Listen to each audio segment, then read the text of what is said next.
Throughout the last decade, the global spread of bird flu has been a growing concern in Canada, but most farms managed to avoid outbreaks. The situation changed in 2022. This year, a highly contagious strain of avian influenza tore across the country, hitting close to 270 farms and production facilities, sparking concerns over poultry shortages and exposing workers from coast to coast to a potentially deadly pathogen.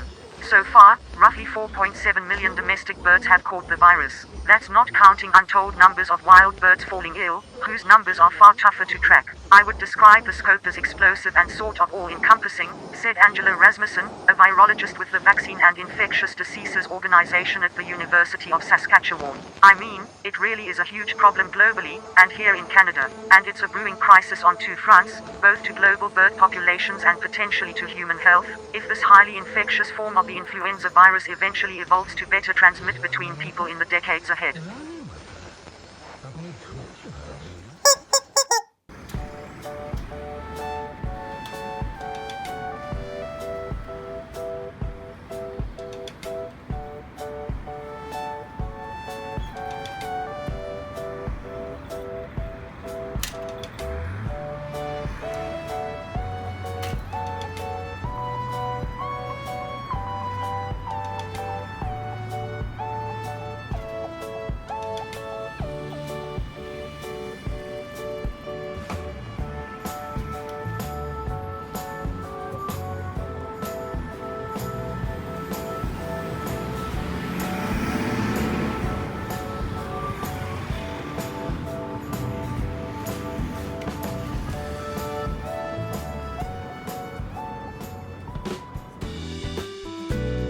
Tokyo Papaboy.